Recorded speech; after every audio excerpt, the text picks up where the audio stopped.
like to introduce my quickly. I'm Amy Ruby. Yes, I have the same last name as the presenter for today. If you don't know already, I am John's wife of 20 years. We just celebrated our 20th anniversary on the 4th of July. We always have fireworks, and we always have the day off. It's great. So I'd like to introduce John. So really, there's not a lot of words about introducing John if you know John very well, but if you don't, this workshop was birthed out of John. John is a graduate of the University of Santa Monica's Master's Program in Spiritual Psychology. And in the third year, you can take a third year called Consciousness, Health, and Healing. And through doing his project, this workshop, Trading Your Addictions for Creativity, came to fruition. So this has been something John's been working on for close to now 18 years. So you're going to get a lot of value out of the workshop. And, you know, one of the reasons I did marry John was for the entertainment. You're going to be with somebody for 20, for the rest of your life. There's got to be somebody who's fun and creative. And that is one of the gifts that John definitely brings to the world is his creativity. And some of you have probably seen that through how he's been posting on social media about his workshops. And I have to say, I'm just so proud of him because this is really, John really walks his talk around his creativity and really wants to support people in stepping more fully into that. And as we all know, sometimes things get in the way, like addictions, to be able to really bring that to fruition. And he's really going to be able to support you in taking it to the next level. So I'd like to welcome my husband, John Ruby.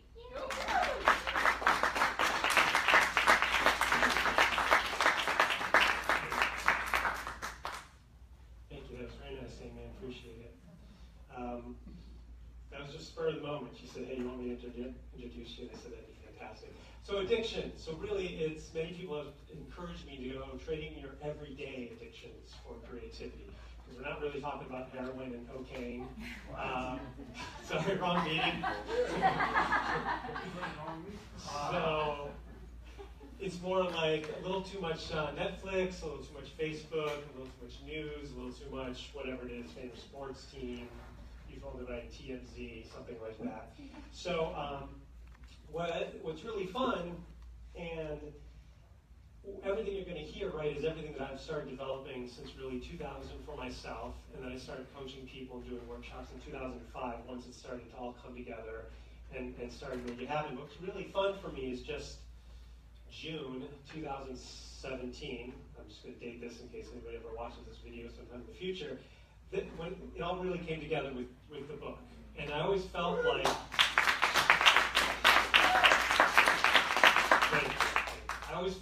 the book was proof that Trading Your Addictions for Creativity works. Because the reason why I also like doing these workshops now is because I'm not a paid full-time writer. I have a full-time job, full-time wife, 2 full-time kids. And then people go, oh my gosh, how did you create the time and energy to write a book and then even self-publish it? And so that's where, Trading Your Addictions really can show that it can work. And I'm very excited about it. So why do I do this? Let's talk about the why behind this first. It's really not about doing more painting or writing a book or doing your cookbook or starting your own business. What I really found was when I do my writing, even if it's a half hour a day, I'm a better person. I'm a better husband, I'm a better father, I'm better at my day job, and I'm just happier. And so that payoff started happening way before the book was finished. The book took me 6 years to do, with 8 months of self-publishing, which I will talk about in the next 2-hour event if you want to be here for that.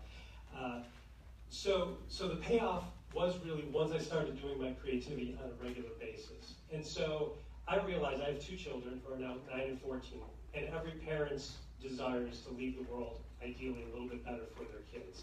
So I knew early on that I could not create a better solar panel, or that I could create a car that runs on blue-green algae. But what I could do was, if I helped people to become more creative, I knew if they just did a half hour of dancing, or writing, or painting, or gardening, or whatever it is, guitar playing that was meaningful to them, they would be happier, they would be nicer to the people they live with, they'd be nicer to the people they work with, and literally I think if everyone on the planet did a half hour creativity a day, the whole planet would be better in 4.3 days. And I have mathematically figured that out. So I can share that with you later if you so choose. All right, so everything I present is everything that I've worked with myself and everything I've worked with other people. So let's start with the diagrams. So this is your everyday addictions, and this is creativity. I break it down into 3 levels, just because you got to break it down into something so you can talk about it. Right. So a lot of people, myself included, this is how they spend their free time, right? And free time, all the single people out in the world, all the single people watching this. Oh, by the way, I'm Facebook Living this, so I'm hoping that's not bothering anyone. There are some backs of heads, okay, so in front row, so if that's okay with you. Facebook Live supposedly works for 4 hours at a time. Just found that out yesterday, so it might work, it may not, we'll see. But I just want to let everyone know that, and we're reporting it too, for possibly online, blah, blah, blah, blah. Okay, so let's get back to this. So, single people. Single people have anywhere between 3 and 9 hours of free time a day, okay? Now, when I was single, I did not know that. When I was single, I thought I had about a half hour of free time a day, right? Then you get married and have kids, and you go, oh my God, how did I fill all that time, right? So, married people, even with kids, I firmly believe that what I've seen, depending if you're not a single parent, you have between 1 and 5 hours of free time a day. And so that works in there's a little bunch of gaps everywhere. And so we're going to talk about that. So most people fill up a whole bunch of their time, right, with Facebook and video games and Netflix and whatever, you fill in the blank, right? Creativity, they do a little bit, or they think about it, or they did back in high school or college, right? And they just don't quite get around to it. So, what were you talking about is, so this is the whole journey. The whole journey is as we increase our creativity, we will be doing less addictions, just because there's only so much free time in a day. It does not necessarily work the other way around. If you decrease your addictions, it doesn't mean your creativity necessarily goes up. A lot of people trade addictions for addictions. If you give up drinking, sometimes you take up smoking. You give up smoking, you take up eating, right? And that happens sometimes. In fact, I had a friend who was practicing alcoholic in high school.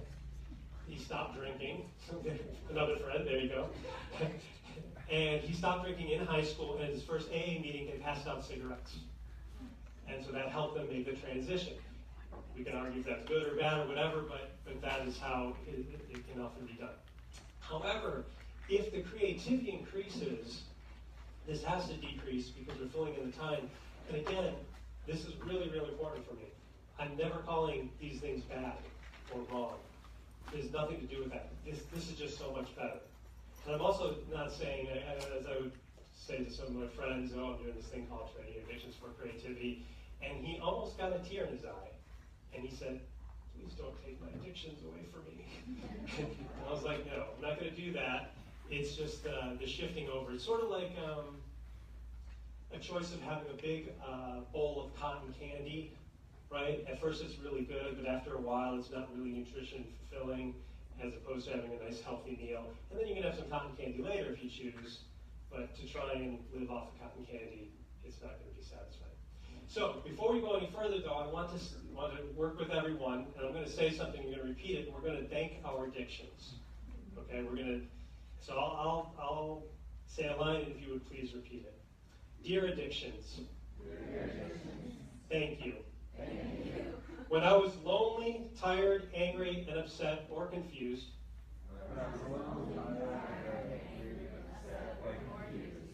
you helped me feel better. And to zone out. Dear addictions, I wish you were not such a big pull on my energy. Or my time. Or my health. Or my money. Everyday addictions. I will probably continue doing you. But after today, maybe not as much. But I want you to know, it's not personal. It's me who's changing. Not you. All right. Breakup speech. That's right. All right. So let's see how this plays out. Okay, so we come home after a day of work, right? And we're tired, angry, lonely, frustrated, bored. Nothing super major, but just normal American style of living, right? And we just feel this, right? Okay, we come in the door and we're like, oh my gosh, I want to feel better. And that's the basis of every addiction. I just want to feel better, right? So on the feeling better scale, better, addiction is up here, all right? So I'm going to watch a show. I'm going to eat some food. I'm going to play a video game.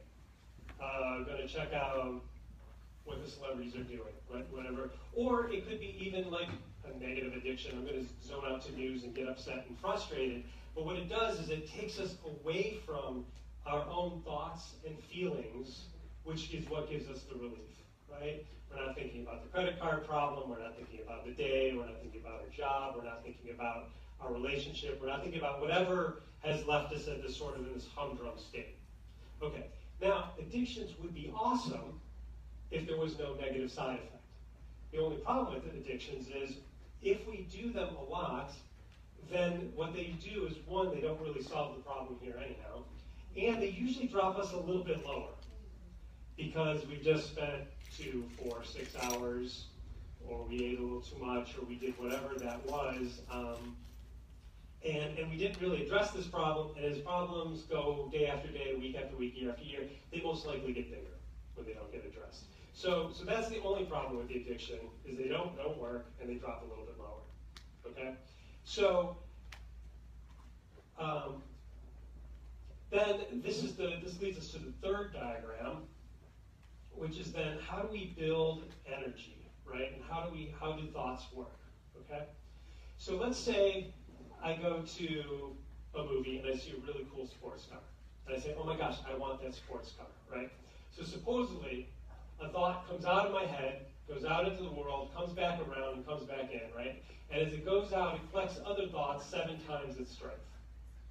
We can also talk about a little bit brain neurology, building pathways, that when you think a thought, you start creating a little pathway, you think it again, it gets stronger and stronger and stronger, so that it's easier to remember and think about.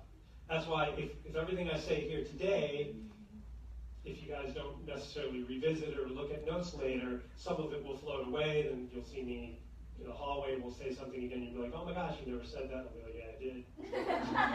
But it was kind of just maybe the first time you heard it, so it didn't really stick, right? That's what we're talking about. So I see the movie, see the really cool sports car, the thought goes out, comes back in. When it comes back in, I have this thought, and I go, hey, I do want that sports car, right? So I think about it some more. And if I think about it some more, then it gets bigger. And it gets bigger, and it gets bigger. And then I decide to put money aside for it, right? Then I go test drive it. And then I can actually go out and buy the car. And that's how life works, right? We decide we want to become a doctor, a lawyer, or whatever, take this course, go to Europe. You think about it enough, you start planning it, you create it, you have the experience. All very wonderful. Or it can also work the other way. I see the awesome car in the movie, I want that car, oh my gosh, it's $200,000. I don't really want that car, right? But because I had that thought, another car may go down the street, if not like it exactly, but another sports car, and I think about it. So what that means is after we think a thought for a while, we create it and it's alive to a certain degree, or so people say. So how do you de-energize the thought? Well, one is you say, no thank you, right? No, I don't really want that sports car, okay? But these thoughts are like Frankenstein. We created it, and it keeps coming back. But I don't really like to say Frankenstein because that's scary, right? Big scary monster. I like to think of it as a stray cat. And I don't know if you've ever fed a stray cat, but if you feed a stray, oh, look at the kitty, right? So you feed it one day, right? And you feed it another day, and after about 5 days, you're like, oh, I don't know if I should feed. Something happens, now it's doing my cat, is it not going back to where it belongs? Is someone, whatever happens, then you stop feeding the cat. Does the cat stop coming around? No. Does the cat meow because it wants attention? Right? Right. So that's exactly what's happening with our addictions, right? We've got cat addictions, right? They're coming back and it's saying, yo, play that video game, watch that show. Oh my gosh, I wonder what's happening. we really have to see Friends again, right? Because we haven't seen it enough. Oh my God, how did Ross and Rachel break up for the third time? We got to really get that down. So the way, part of this this whole day is about de-energizing this, but what's really more important, and that I really like to focus on, is energizing the creativity. Because as we hit our 20s, 30s, 40s, or 50s, oftentimes our addictions is this big ball of energy, right? And our creativity is small. It's either small or smaller. So that leads us back to here. With level 1, there's really 2 huge, very simple things of level 1, because we don't want to overcomplicate it with thinking whatever it is. The first one is use your addictions as a reward. Use your addictions as a reward. And this is how my little system that I worked out for myself and that seems to be working for other people is vastly different than 12-step programs. 12-step programs, anyone familiar with them, is cold turkey, stop doing it, right? And they often work with many, many different things. 12-step programs are great. I know people who have gone through shuffle programs and they have saved their lives, okay? So they're fantastic, they're wonderful, but they're very different. What's also really wonderful with 12-step programs is they're free. And the community is awesome. The people care about each other and they care about the path, and you can go day after day, you can go twice a day. Fantastic alternative, or you can even work with it. And I've had conversations with 12-step people that have been in this 12-step program for 5 or 6 years, and I've talked about creativity and trading addictions for creativity. And where this seems to work with them, well, first off, let's talk about where it seems or it doesn't work with them. So I'm talking alcoholic. I'm not going to say that's been sober for 5, 6 years. I'm not going to say, okay, go write a screenplay for a half hour and then have a beer, right? So don't be silly and don't be stupid. If something's working for you, continue doing it no matter what I say, right? But what often happens or can happen is people in the 12-step program, this whole system can work very well with their second addiction. So if they did take up smoking to help cut down on the drinking or cut off drinking, then if they want to start trading the smoking, so instead of whatever, I'm just going to make up numbers, instead of a pack a day, it's a half a pack a day with dancing, or half a pack a day with guitar playing, or gardening, or whatever it is. As they build this up, there's more fun and more excitement and more joy in the life. And if I'm feeling happy, do I need something to make me happy? That's what this whole thing is. If I'm feeling happy, I don't need something to make me happy. So the focus is on building this up, and then this just drifts away. I really don't fight this.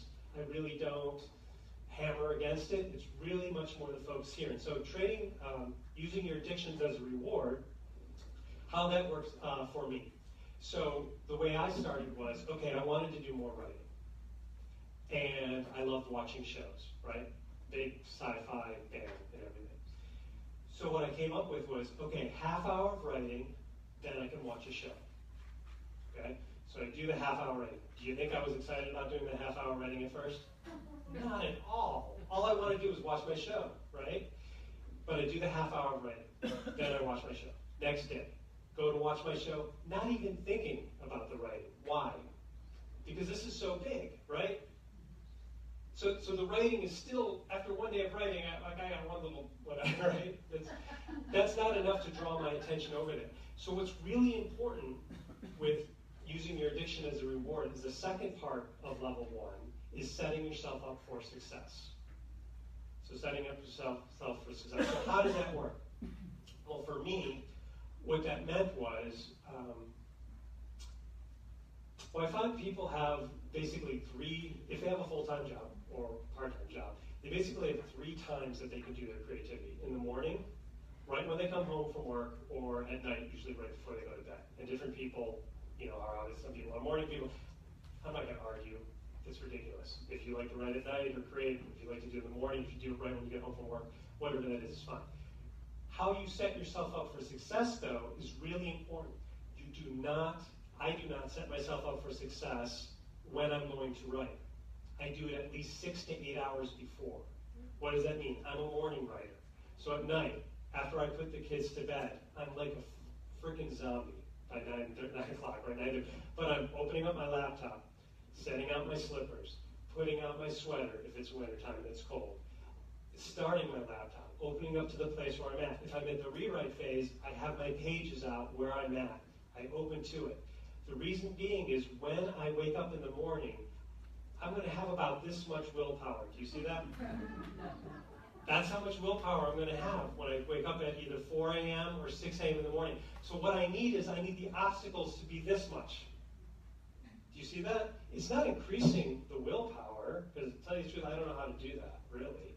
What it is decreasing the obstacles. So you want to make starting your creativity. If you're a painter, you have the easel up. You got the paints out. You got the brushes clean. If you're a guitar player, this guy wanted to play guitar. He was an IT guy, had his own business, liked it, but by the end of the day, he was toast, and he'd watch 3 hours of TV at night, he told me. And he said he wanted to start playing guitar again. He did in high school, wanted to do it. So my first question was, do you own a guitar? Is it tuned? If it's not tuned, do you know how to tune it? Right? You got to start really at the basics. People go, oh, I want to write, okay, but I don't have a pencil. Or whatever that is, right? Or I want to paint, but I don't have any paints or paintbrushes. Or I have a guitar, but there's no strings on it. You know, that's a huge obstacle. If I got that much willpower and I got no strings, I get in the car, I got to find out where to, blow that out of the water, right? So what I had him do was, so every night he comes upstairs, he works at home, sits down, turns on the TV, zones out, goes to bed, does the day over again. So I said, you take your guitar and you lean it up against the TV. So you come upstairs, not even thinking guitar, right? Thinking TV, zone out, TV, zone out. Probably not thinking at all. Don't know. Comes up though, and his guitar's leaning up against his TV. Just like, oh. I told John Ruby I'd play 20 minutes, right? So he picks up the guitar, plays 20 minutes, puts it aside, watches TV. When he goes to bed, he takes the guitar, leans it against the TV. Goes to bed, does his day, gets up. This is really important. 6 weeks is what I've really noticed with myself and other people. If someone can do 20 minutes a day and then do their addiction, right, for 6 weeks, something happens magically. Sometimes a little sooner, sometimes a little later. It's not like the addiction immediately goes away. It's not like that. But what I've witnessed is, all of a sudden, other people realize they really enjoy their creativity. All of a sudden it becomes, instead of a should, or it seems like a good idea, or I really just want to get this project done, to, oh my gosh, I actually enjoy writing. Oh my gosh, I really enjoy painting. And so when that kicks in, then keep doing that. Creativity is still a reward for the addiction, right? But now we're moving into level 2. Okay? Want me to do this so you can actually sort of read it. So that's the 6-week mark, okay? So let's take a look at how it looks at over here. So if I come home from work, I'm sorting the blah, blah, blah, right? So I do the creativity first, and then I do the addiction. Notice how I still have the addiction being better than the creativity. That very well may be how it is to start. Have you ever started playing a guitar? Do you play a song on the first day? It sucks. It absolutely sucks. It can hurt your fingers. It takes you about 2 weeks before you can learn row your boat, right? There's no great joy. And that's the difference. That's the difference between guitar and Guitar Hero. If you ever play the video game Guitar Hero, boom, boom, boom, animated, good-looking people are screaming for you. It's awesome, right? 10, 15 seconds, fabulous, right? So this is just the way it is.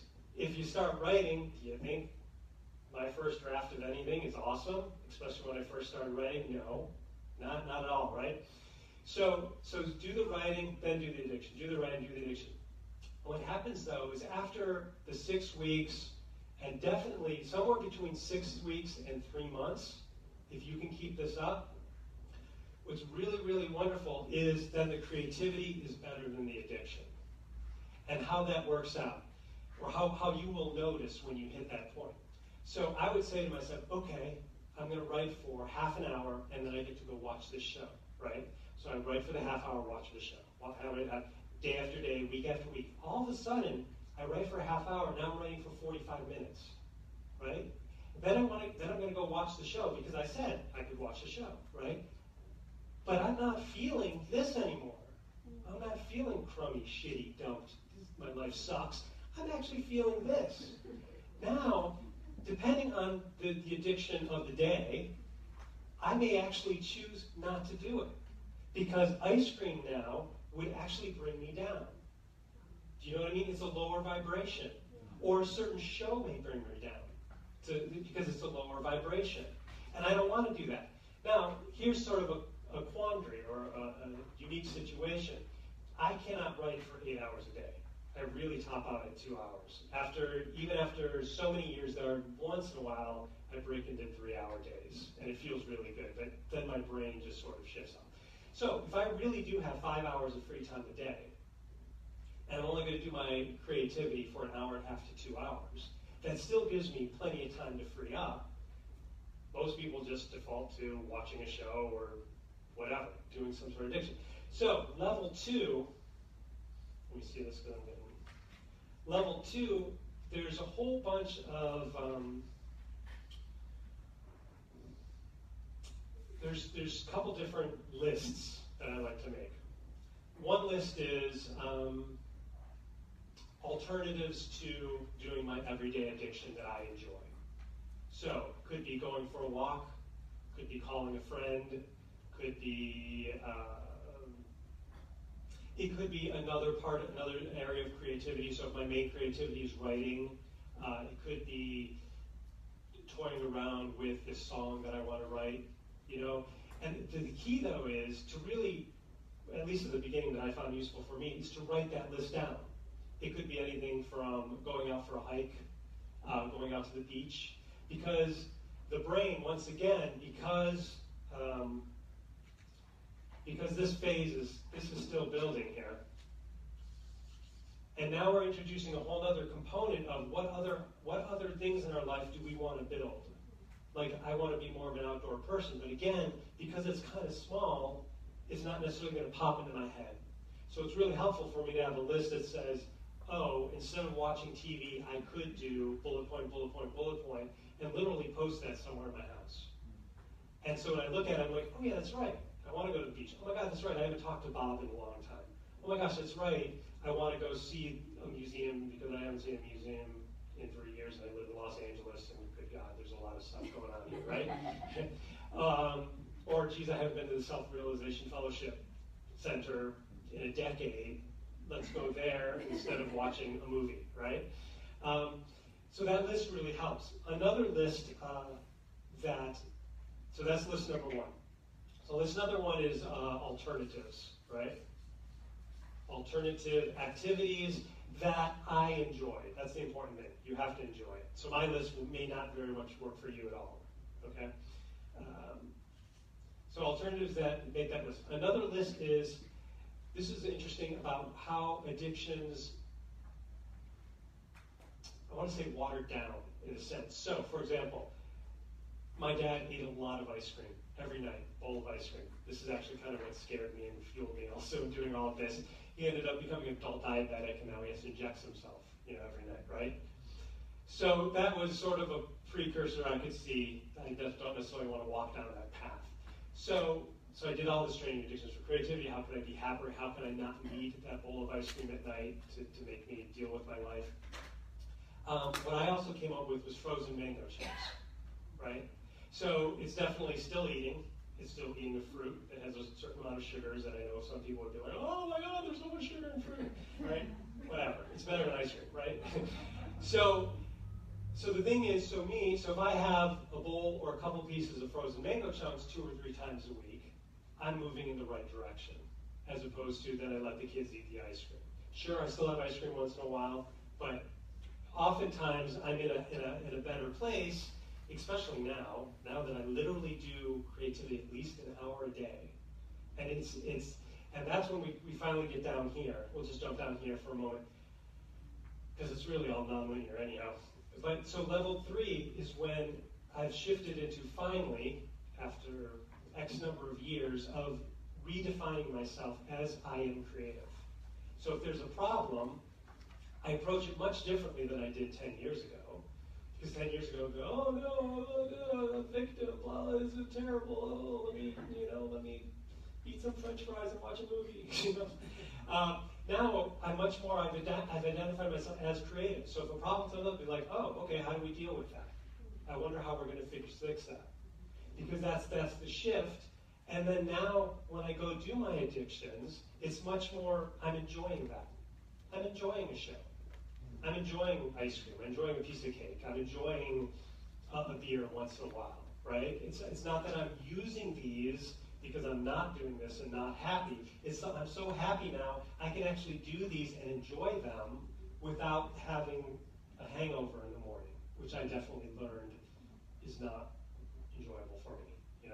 That was happening in the 20s a lot, and that was enough. And in fact, we'll tell this one story, and then we'll open it up for questions, and then we'll continue on into more level 2 and level 3. But this is how it really started. So after, level 2, this is trading your addictions for creativity, right? And using your addiction as a reward, so you do your creativity. Level 2, I often call trading your addictions for life, right? I want to live, right? So how did that play out in my actual life? In college, I drank a lot, freshman and sophomore year, okay? And 2 things happened. One, I went out with my friend who was the alcoholic in high school and was no longer drinking in college. And he said to me, hey, will you go to the bars with me? I want to see the bars, but would you not drink?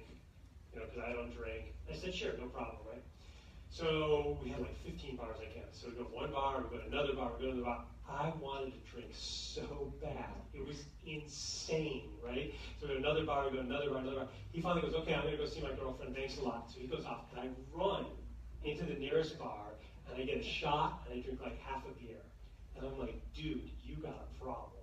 I was like, that was like messed up. It felt like the addiction was doing me, and I wasn't doing the addiction, right? But I was creative back then, as perhaps how I still am now. And I also did not drink in high school. So I had only been drinking 2 years. And it was also really, really obvious to me why I was drinking in college. I was drinking in college to have fun, loosen up, and then meet girls. Okay, so so I said to myself logically, oh, well, if I can loosen up and have fun and meet girls, if I can do that, then I wouldn't need the alcohol to do that because I would be doing that already. This is actually one of the start of it. So I said, okay, well, how do we do that? So I saw this video once. Do you ever see the snake video, the people being afraid of snakes? So this woman's horrified of snakes, right? So they get this snake, not poisonous snake, in a glass, aquarium, right, inside a room. And they take her to the doorway, looking into the room, not even near the table where the snake is, right? She's freaking out in the doorway, right? So then she goes away. Next day she comes back, freaking out. Next day she takes one step in the room, freaking out, right? And so she moves into this whole exposure therapy, right? Until she realizes, oh my gosh, I'm safe. This non-poisonous snake is not going to kill me, right? So I decided I was going to do that with drinking. So I said, okay, well, first off, I need to know, how do I act when I drink? So I'd go out and I would drink. I would go out and I'd drink. I'd see myself. I'd put my arm around people. I'd be standing on chairs. I'd be dancing and laughing, right? So the next night, I would go out and I wouldn't drink, but I would try and force myself to act like that. And I'd be like this. And I'd be like, right? Very small. The next night, I would go out and drink, and I would see myself again, oh, do this, do this. And within 6 months, I could go out and act drunk, like without drinking. And people would be like, you're so wasted. I'd be like, yes, I am. And I realized through that whole thing was that people wanted me to be fun. What it really came down to. So the scary part of being fun and outrageous and connecting really faded away. And so then I could do that. And then I also learned that people who are drinking, if you're not drinking with them, they feel very uncomfortable. So I would often have a beer, and then sometimes my second beer I would just fill up with water, because you want to hydrate, that helps, But at least they see you with a beer in the hand, it doesn't freak them out. They're like, you're not drinking! so you can have fun with them. So that was, and then also what happened in college, which was very helpful at that time, junior year is when I started doing student video shows.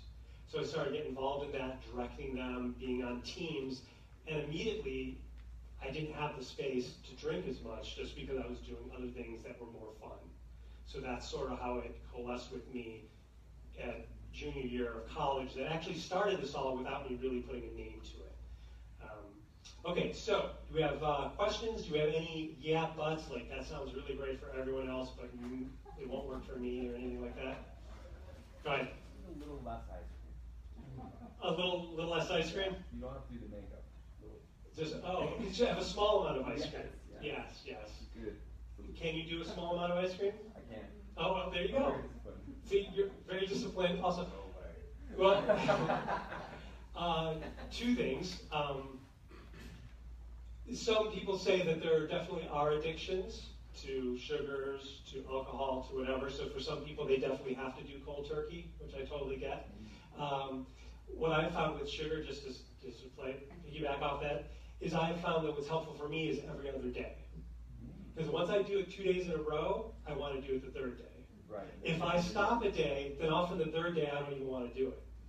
But if I do it on a day, I more consciously go, okay, I'm just going to pass on the next day. And when I succeed doing that, then the next days I can fan out until I'm having a really bad day, and then I go back to it. Go ahead. News.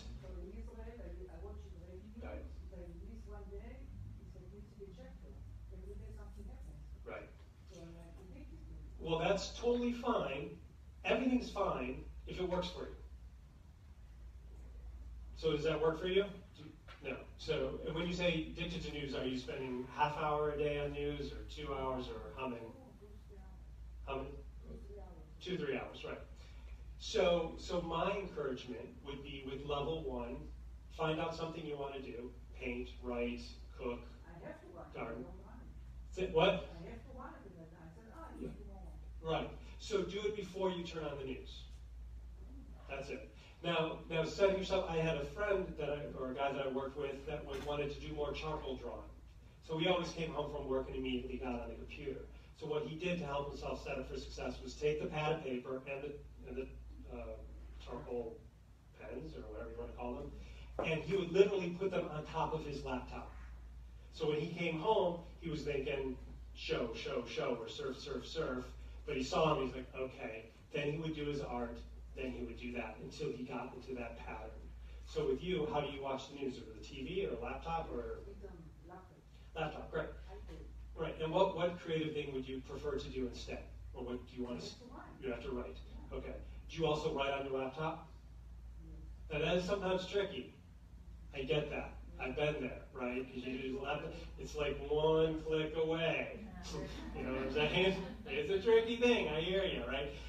But you might want to, whatever it is you're writing, I would recommend put next to your laptop, and then you just have to say, see, the thing is, almost anyone can do something for 20 minutes before they do something else. It just, I found that, and if it's not, I'm okay with going 10 minutes. If you literally can't say 20 minutes, I'm going to do 20 minutes and then do my main addiction of choice, then do 10 minutes. And the one story I can tell, when I finished a rewrite of Space Raiders on Prominent on Amazon. Oh, I was going to hold it up. On Amazon. Paperback and ebook. That was my little promo that's in between. It's really annoying. You're like trying to click past it. So what I found is, I finished a rewrite, and I took a couple days off from writing. And that's always really tricky, right? Most people are like, oh, never do that. So then I was like, okay, well, that was just a rewrite. It's not really done. I need to get back to this. No desire. None.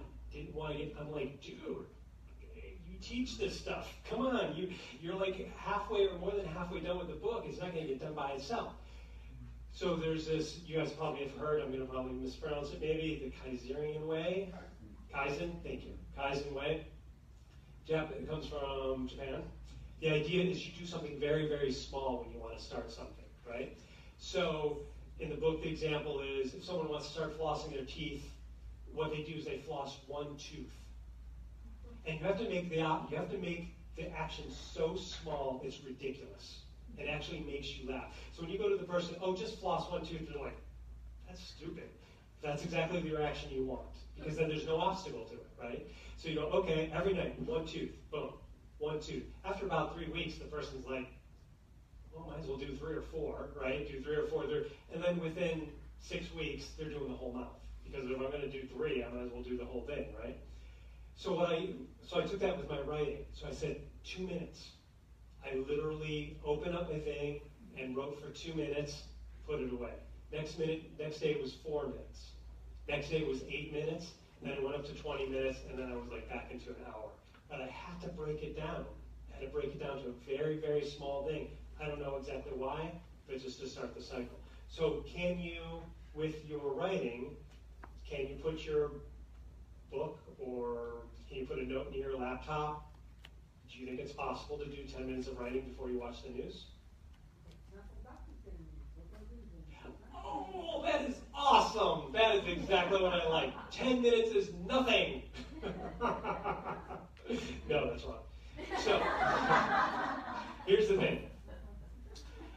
I'm glad you brought that up. One of the things I like to talk about is shifting from end goals to process goals. Okay? End goals, you're exactly right. 10 minutes is nothing.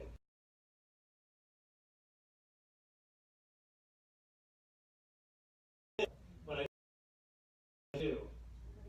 Addiction. If I do my addiction, then I just want to do more, blah, blah, blah, blah. So what I want to do is I want to create a thought that makes me feel good that I don't want to do the addiction, right? So that's where it goes into process goals. Process goals is, I'm going to write 20 minutes a day. I write 20 minutes, I check it off, I accomplished my goal. I feel good. I feel good, not driven to do the addiction. Next day, so I live my life, friends, family, job, whatever. Next day, 20 minutes, I feel good. Da, da, da, da. Next minute, 20, I feel good. You're right. Anytime you think 10 minutes is nothing or 20 minutes is nothing, you feel bad, which doesn't help the creativity and makes you want to go do the addiction. Does that help sort of? So instead of the end goals, it's process goals, how to do that. There's also another thing I call don't bookend. What does that mean? So it also has to do with the Monday morning conversation. Well, hold on. Is there any other questions? Go ahead. More of an observation, Yeah. John. I was curious a question about your writing. Were you a natural writer? Did your writing come natural for you, even if it was 10 or 15 minutes? That's one question I had, so I was Sure. curious about your writing, if you felt that it would just flow very naturally for you as a writer. And the second part was a little different, I understand the discipline and the creative process, because that's how I operate. And I love the part of myself that's creative, but what sort of comes up for me is, I'm sensing that with all the discipline and processing, does it take away from the natural flow of creativity? Because obviously I understand the addiction part, but it seems like it might take away from the heartfelt way of just getting into it when you feel like it, clearly, so those are just two things that I want Sure. to bring forward. Okay. So let's do discipline first, then we'll go to the natural question. Thank you. So the way I do just define discipline, it comes from the word disciple, and that's just what that means is remembering what I want. Okay, so I do not like to think I'm forcing myself to do something. That's terrible. I never ever use that. What I use discipline is remembering what I want. So that's how I'm disciplined. And so that works in two ways. One is when you do your everyday addiction, when I do my everyday addiction, I really bring awareness to it. How do I feel when I'm doing it? How do I feel afterwards? Right? And as I bring more awareness to that, that actually makes the addiction smaller. Because I go, you know what? I hate hangovers. I feel terrible. You know what? When I eat 2 donuts, I feel not so good. I went out for lunch and I had a whole roast beef Philly thing with cheese, right? Which I used to eat back in, 2,000 years ago when I was younger, right? I ate it. After lunch, I literally almost passed out. My body, I think, was just digesting it. I was like this. The thing is, I want to remember that. When my kid gets a bellyache after eating too many pieces of candy, I say, remember that. Remember that. Because that's your choice now. Because what happens is, this is really, really important. When people go to choose an addiction, right? An everyday addiction. They look at this, oh, I want to watch 5 hours of this show, right? I want to eat this. I want to play video games until 5 a.m. in the morning, right? And then I have to take a shower and go to work, right? Which they don't really think. But I want to play video games, right? Whatever action I get, I'm not really choosing the action. The shifting to thinking is, I'm choosing the consequence. So now, when I go to look at an action, oh, I'll just go surf the web for an hour, right? But what I'm really choosing the consequence of is, oh, my kids are going to be home in an hour. That means I'm not going to have time to write today. I'm going to feel like shit if I don't write today. I know that now. I know that. Then I'm going to be mean to them because it's their fault I didn't get to write. Then I'll be mean to my wife. Then she'll be mean back to me. Then the kids will yell because we're being mean at each other. This is what I'm choosing if I don't write. Do you understand that? The thing is, I have brought so much awareness to, oh, I just want to watch a show for an hour. No, what I'm really is choosing that. Okay, so now I don't want to do this anymore. I want to do this a whole lot less, right? So I'll do the writing. Then if the kids don't come home, then I'll maybe get to watch a little piece of the show. But I want to be in a good space. If I did that a lot with drinking in college. That was when I was in my heavy drinking stage. I got to a point where I don't want to throw up anymore. I do not want to throw up anymore. After throwing up, 6 or 15 times, I was like, this is not fun. I don't want to do this anymore. I will drink less, right? And so what I did was, way back then, was looking at the consequence and then going, oh, what action do I need to do to either create the consequence or to stop the consequence from happening, however you want to define that, right? Now, it can also work the other way. I want this painting to be done. I want this book to be done. So what action do I need to do to create this consequence? Do you have to want to do this action? No, you don't. Not at first. I firmly believe that. I believe sitting down, well here, there's also, let's talk about the yin and yang of creativity, because this works with it really quick, right? So, creativity is masculine and feminine coming together.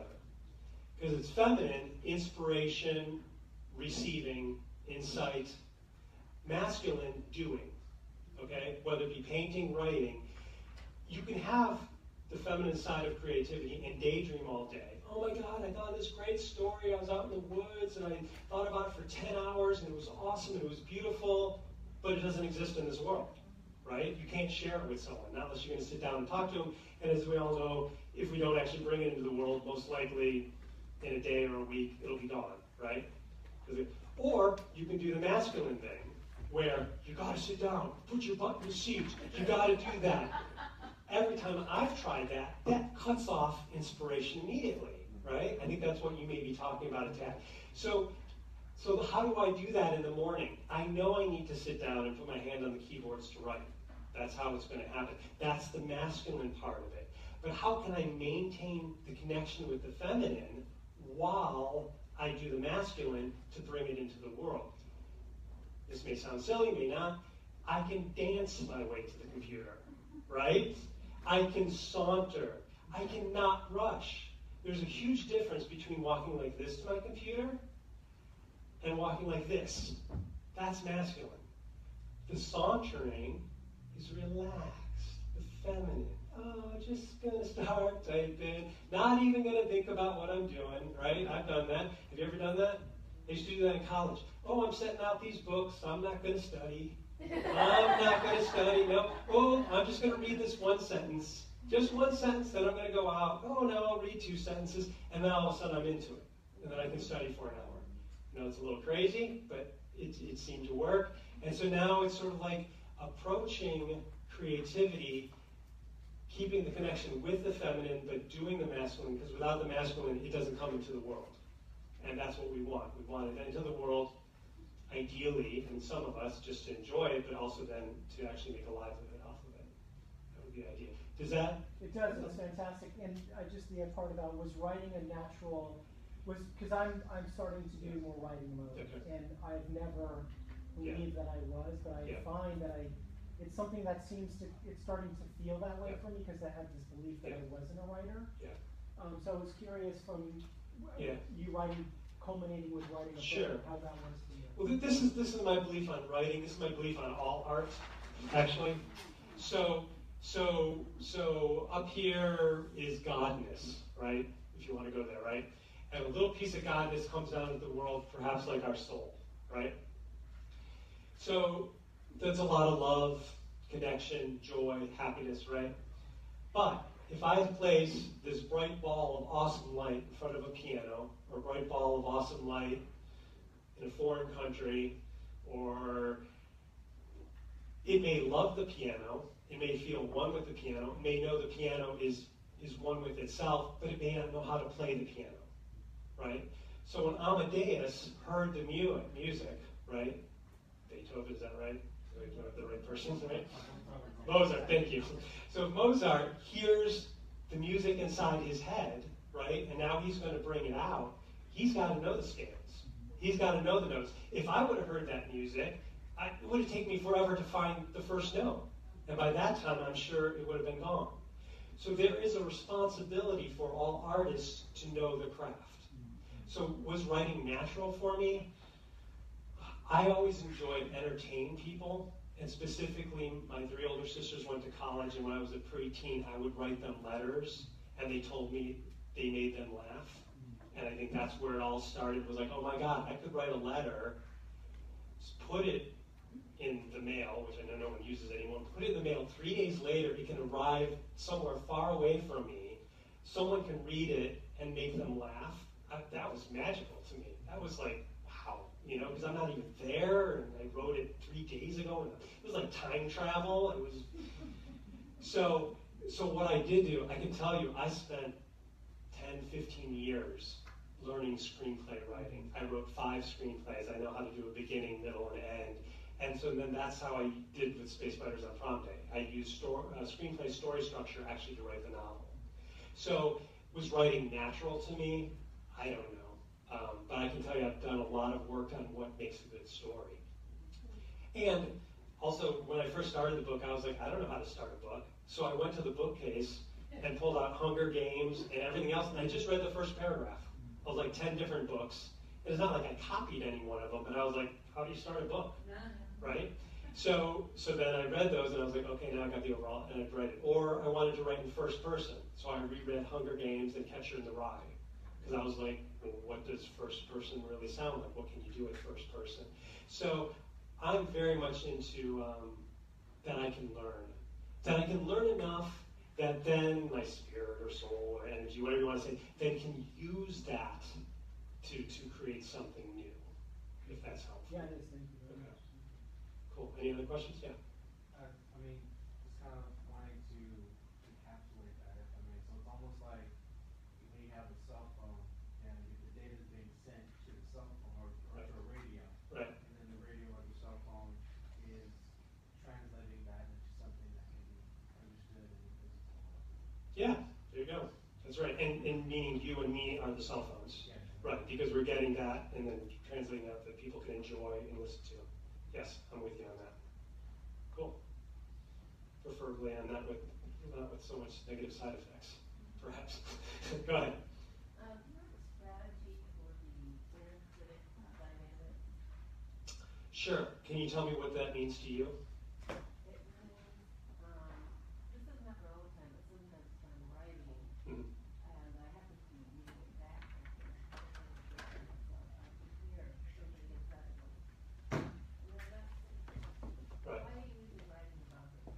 So it's somebody that's their only purpose, it's not constructive, it's not helpful. It's Right. just antagonistic, and I'm not always sure how to deal with that.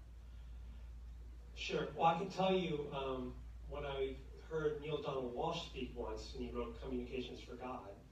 The book was finished, and he was meeting his friends supposedly to go see a show at a theater. And he was early, so he walked across to a bookstore, and it had Marianne Williamson and Deepak Chopra and Wayne Dwyer. And he's like, what am I doing?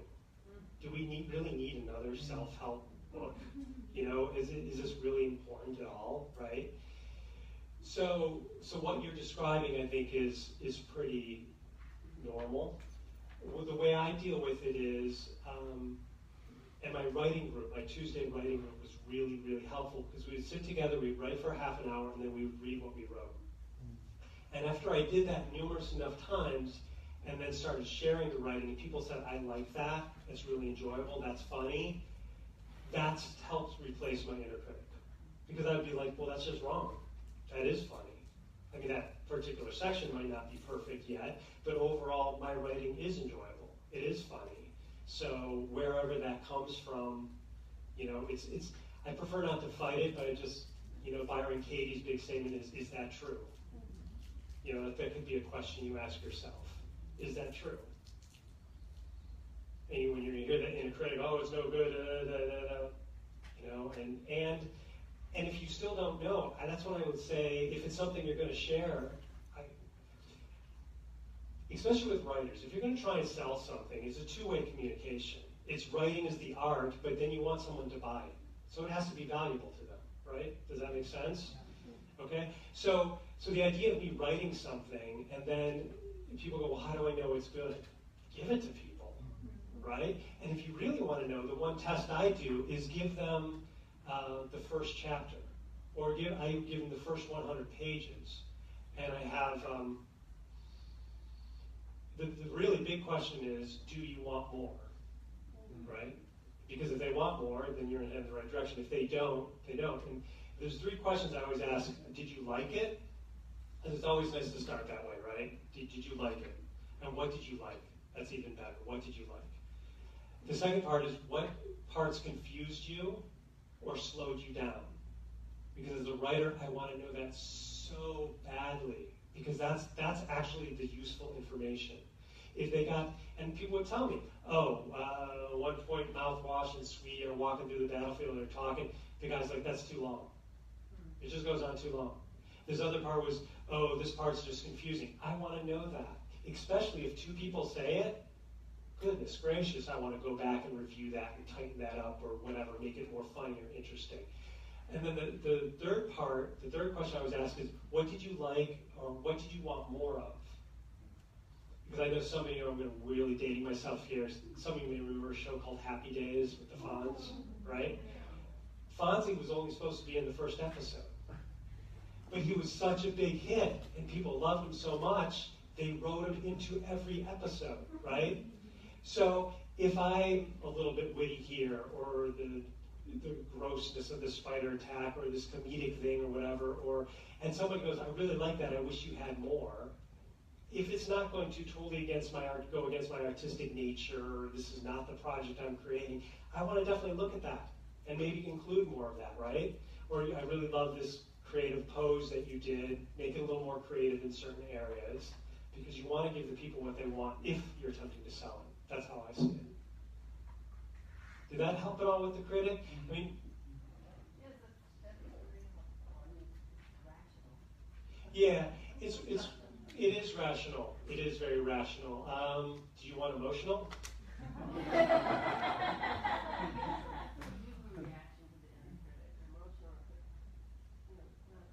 Right. Right. But when it's rational, then it makes total sense. Yeah. I like the idea of just saying, is that true? Right. Who are you? Is that true? Right.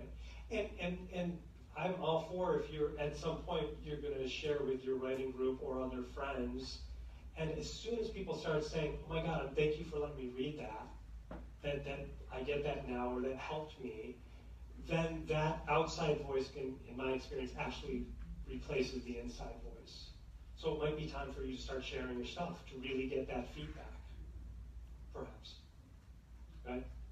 Half the time when I am creating something, I don't even like it. Like half the time when I paint, I just get pissed off. But I'm so happy that I did it, that kind of balances. Like I'll look at it and think like, oh, this is garbage. But I know that I got myself to start putting stuff out there, Okay, right. so it can convert into something that I like later or not. Right. Or maybe it's garbage for a while and I'll let it dry and then I'll like totally repaint over it. Right. But I can't get rid of the critic most of the time, so I just am like, yeah, you're right, but I'm gonna keep going. That's great. That's great. And also there is,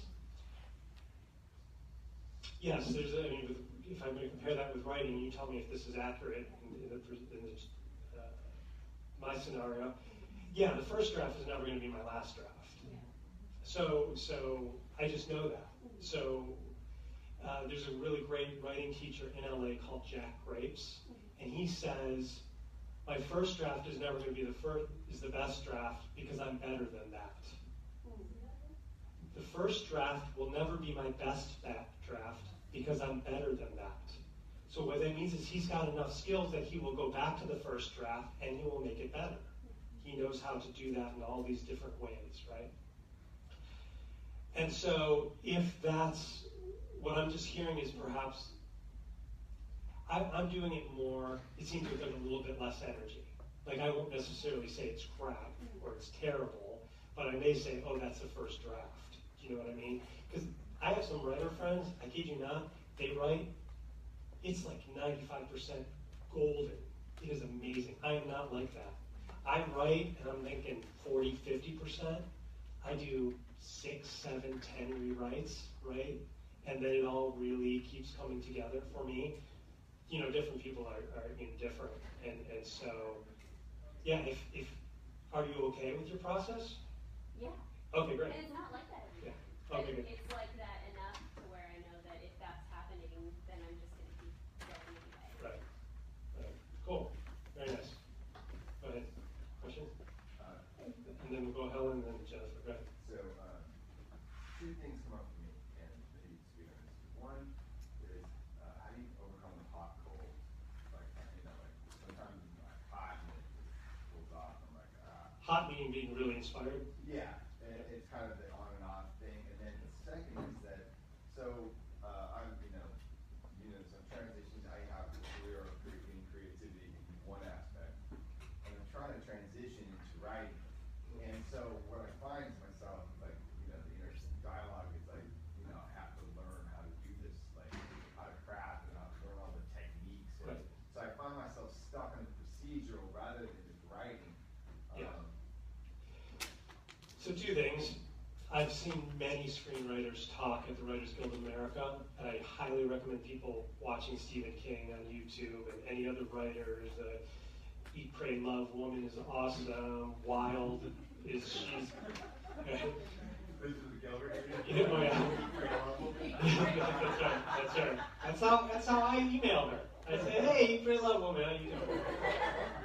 So yes. So what I've found with almost all professional writers is amateurs wait to be inspired, professionals write. But professionals know that if they approach their writing, these are my words, I've never heard any of, but in that yin-yang, gentle, fun space, once they start writing, after I read over the last couple sentences of yesterday's writing, or if I read it, it'll kick in. The inspiration will kick in. I just know that now. There's no doubt in my mind. So I would just offer that somehow with that. Does that help at all? It's sort of like creating that time or space, and it doesn't have to be an exact time every day. But it's you can create. A lot of people talk about routines, and I do. I have a very short one. I would get up in the morning. I would turn on one lamp. I would turn on the other lamp. I would sit down and I would write. And part of that is training my whole beingness to know that, oh, it's writing time, right? So that has helped me, if that's helped. Are you talking about the whole thing of learning a new technique? Yeah, totally. I get it. That's a whole different game, right? Right, Bruce Springsteen had to learn all the scales and all the chords before he could write the music, right? You just got to. I spent so much time learning about screenplays and writing bad ones and sort of bad ones and really bad ones that I learned the whole thing. So now when Space Fighter's inspiration came through and I was writing it, I could all of a sudden see, oh my God, I'm at the end of Act 1. Oh my God, here I'm at the middle. And if I'm at the middle, then the bad guy's worse than we thought because of all the learning I've done before. So let's make the bad guy worse than we thought. And then that will kick us into the second part of Act 2, which will blah, blah, blah, blah, blah. So some of it is just if it'd be like if I wanted to learn songwriting, I would now know, okay, I'm going to have to spend 6 months to whatever learning about songwriting, and I would not expect to write perhaps a fantastic song before then. And that would just be a conscious decision I would make that would make it less painful writing bad songs at the beginning. I don't know if that helps. Yeah. Similar? All right, cool. Go ahead. No, how do you? Did you want, or anybody? Yeah, well, go ahead. Okay, go Rachel? Rachel, go ahead. Go ahead, Alan. Could be. First of all, for the critic, I am in agreement with myself, saying it's not my job to criticize myself. My job is to paint Cool. end of story. That sounds very nice. So when it comes up, I know when my work is good or not. Then I go into curiosity of like, okay, this is like you said, first draft. Where is this painting gonna end up? And I know that, it just evolves. Nice. It's an evolutionary process. Right. The other thing that the second year project was heart-centered painting.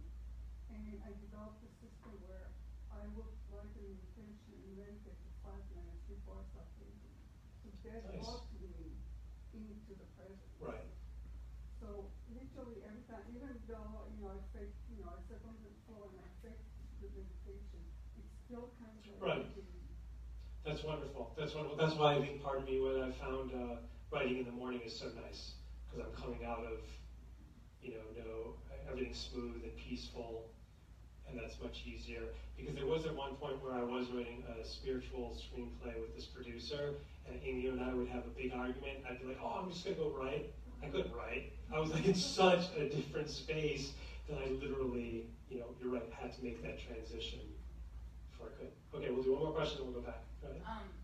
I was just gonna say, for me, in the inner critic, I do a lot of work with that, as you know. Yes. But for me, in particular, I think that the inner critic is the thing that would keep me away from doing creativity on a normal basis. So what I do is, what you do is like prepare my space, Mhm. but I also say, I just have to push paint around. There's no pressure on creating anything. Right. And I think that that's my tool. Where my question would be for you would be where I find myself wanting to zone out would be pain. When I'm feeling pain in my body, Yes. then I want some kind of distraction. Sure. So to me, that is my learning curve on how to bring creativity even into that. Sure, by all means. And part of that actually leads back into level 2 of it for me is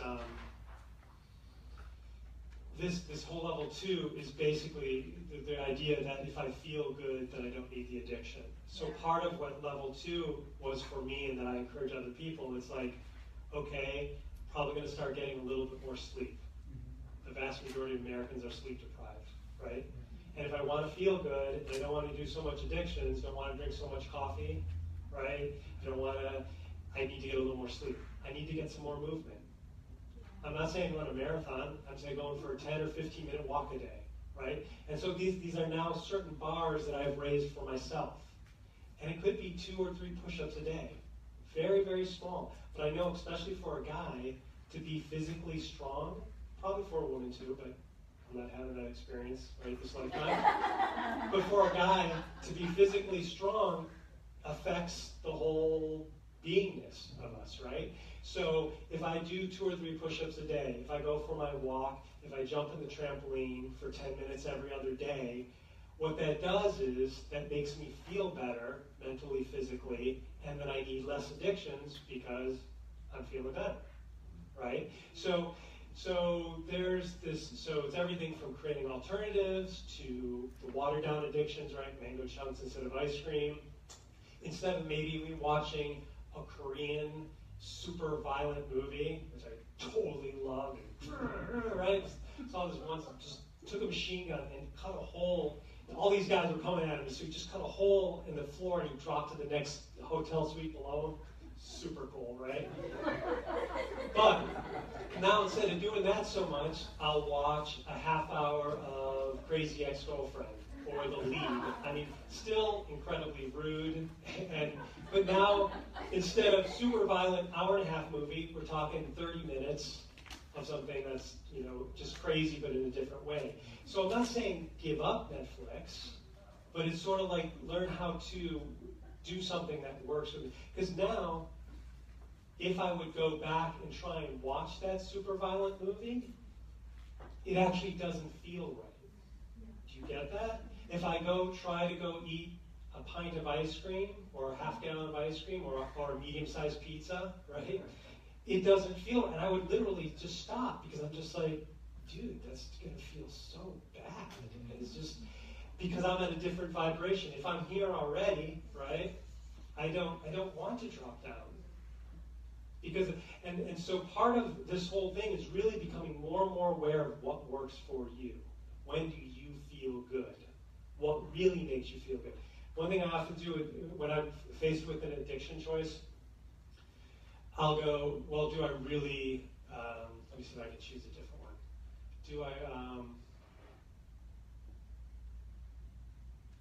I'll just do neutral. Do I really want to do that?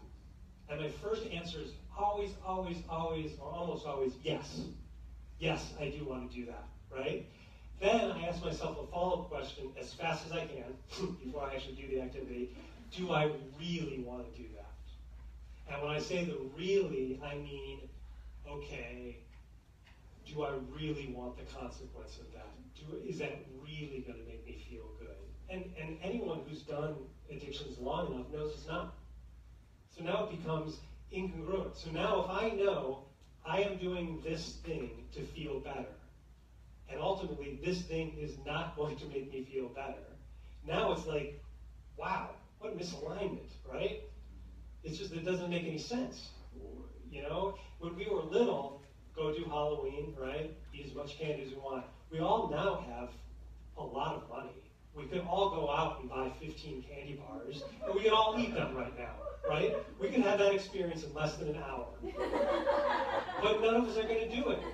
Why? Because we know we don't really want that. It's going to feel like shit, and we're going to feel terrible. And so that's all we're doing with every little addiction now, is just really bringing awareness. Is this really helping me? And if it's not, but here's the thing. So level 2, as we do this more and more, this gets bigger and bigger. This is really, really important. People come to me and go, this addiction's not working for me. I know it's not. I've studied it. I've looked at it. I've talked about it. I know it's not working for me, but why do I keep doing it? Because you don't have something better. That's it. So when I start coaching with someone one-on-one and we have a conversation, and they're just like, oh my God, I get that. I understand that. I do this diagram. They're like, I get that. And I say to them at the end of the hour, I say, listen, we've spent an hour together. You have not done this for 6 weeks yet. You will most likely go back to your everyday addiction. Don't freak out and don't be hard on yourself, okay? Because even though this ball is really big now, probably for many of us watching or in the room, the ball's still small. Do you know what I'm saying? You know, it looks big because I made it bigger, right? And we're now 6 weeks, we're now 3 months down the road. So the big thing is, I say to people, if you find yourself doing your addiction or totally wrapped up in it, like, you know, you're doing one thing and all of a sudden you're standing at the refrigerator door eating something, you're like, what? Like, right? How did I get, or you go online just to check something on Amazon and then 6 hours later, right? And you're like, what? What I say is, don't get hard on yourself. All it means is you haven't found something better. That's all it means. And finding something better can be a slow process at first, right? 20 minutes a day, but it has to be. Because if I say, okay, go home tomorrow, we're going to make this a fast process. Guys, Nirvana in 4 days. Tomorrow, you're going to go home and write for 5 hours. Who's going to do that? Nobody. I'm not even going to do that, right? So instead, we go the other way. Tomorrow, go home, 10 minutes. And then do whatever else you want to do. And the key is, if you're strong enough to go, okay, I'm going to do 5 hours of Game of Thrones catch-up, and I'm totally looking forward to it, but I'm going to do 10 minutes of painting or writing before that, that's all you gotta do. Because the thing that people are like, oh no, I gotta get my addiction now, I have to. Well, if you really do, then go join a 12-step or go see a therapist. But in all reality, come on, we've all said that, right? And we didn't, and we kept on doing our addiction. It's not the end of the world, right? It's not, so what if you go home and binge watch 4 hours of Handmaid's Tale, right? It's not, all it is 4 hours. So embrace that, know that it's going to be a slow curve, and the good news is it may seem like a really, really long path, but it's actually shorter than it feels. Okay? So 6 weeks really is not that long amount of time. It isn't. We've all lived 6 weeks over and over and over again, right? And in 6, see, here's the thing. In 6 weeks, you're either going to be doing your creativity for 10 and 20 minutes a day, and you're going to be breaking into a whole new awareness of thing, or you're not. Right? 6 years ago when I started writing the book, if I wouldn't have started writing the book, it wouldn't have been done. Not the end of the world. It just wouldn't have been done. Right? So the thing is, if you can start those process goals, the sooner you start your process goals, then at some point, something's going to happen. That's my promise to you. If you start doing something, something will happen. And I guarantee you, that is how it works. And for 1995, all right, so let's see where we're at. We did the masculine and feminine. Oh, let's talk about the Monday morning conversation, because this is key. I know I was talking a lot about the addictions. Really, for me, it is about the creativity. How do we make this bigger? Okay, so if I do half-hour of writing on Saturday, right? I don't even do anything on Sunday, one weekend. Monday morning, I come in, see Bob in the elevator. Bob goes, "How was your weekend?" Now, I have basically probably 6 choices. The show I watched, the restaurant I went to, the thing I did with my kids, the fight I had with my wife, right? Or the writing I did, and maybe one other one, right? So any one of those I choose, that's going to dictate how the conversation goes for the next 2 minutes, right? If I talk about the show I watched last night, we're talking about that for 2 minutes. If I talk about the fight I had, we're talking about that for 2 minutes. If I talk about the kids, none of them's bad. But if I want to grow this, my responsibilities now is to lead with my creativity. So Bob goes, "How was your weekend?" My weekend was really good. I spent some time writing, had this really fun scene with Chevy. It made me laugh. I almost fell out of my chair. It was really, "Oh, you're writing? I didn't even know you were writing." "Yeah, I was writing, and I do this, and I like to write." And I started, "Oh my gosh, I just picked up the saxophone last week. I didn't even know you play the saxophone." Now we're talking about creativity. Why? Because I chose to lead with creativity. And when I talk about it, especially enthusiastically, honestly, it's got to be all honest, this gets bigger. The creativity. I'm sorry, thank you. This is a really ball. So this is the creativity, which we want to get bigger and bigger, and this is the addiction, which gets smaller and smaller, right? So now we're really focusing on what are the things I can do. So I lead with creativity. So, and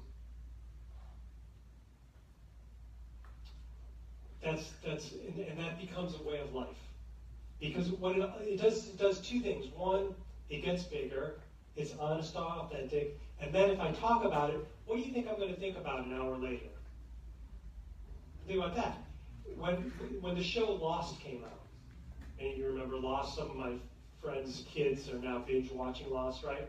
I did not watch Lost when it came out. Great television show. But I just started writing more, and I saw my friends. They would come in and they would talk about Lost for 3 hours per week, at least. Then I knew they had to be, if you talk about something for 3 hours, how much do you think you're thinking about it? At least 7, right? So people would go, I'd go, "No, I don't have time for Lost." They'd be like, "It's 1 hour a week." I'm like, "No, it's not. It's 11 hours a week." I've seen it. It's 11-hour-a-week commitment to watch this awesome show. And I don't have 11 hours right now, right? So that's a very cognizant choice of what's going on. So if I lead with the show I watched or the movie I watched, all fine, but what do you think I'm going to think about 2 hours later? The show. Or I'm going to get more upset about my wife because I'm going to rehash the whole argument, or whatever that is, right? But if I lead with the conversation, now also Bob talks to me 2 weeks later, sees me, and goes, hey, how's the book you're doing? Right? And now we actually are connecting human being to human about something not so surface as shows and weather and kids, which are all good, right? But now it's really heartfelt and meaningful and my purpose on life or whatever. And then he gets to, if I can share authentically, I give him permission, just by the very fact of sharing, I give him permission to share that himself. Oh, I want to start painting again. Or, oh, I want, you know what I mean? And now I've got a friend, creative friend, or whatever you want to call that. And so that's really powerful. So that's the Monday morning conversation, okay? And you can do that every day. You can do that with your parents. You can do that with strangers.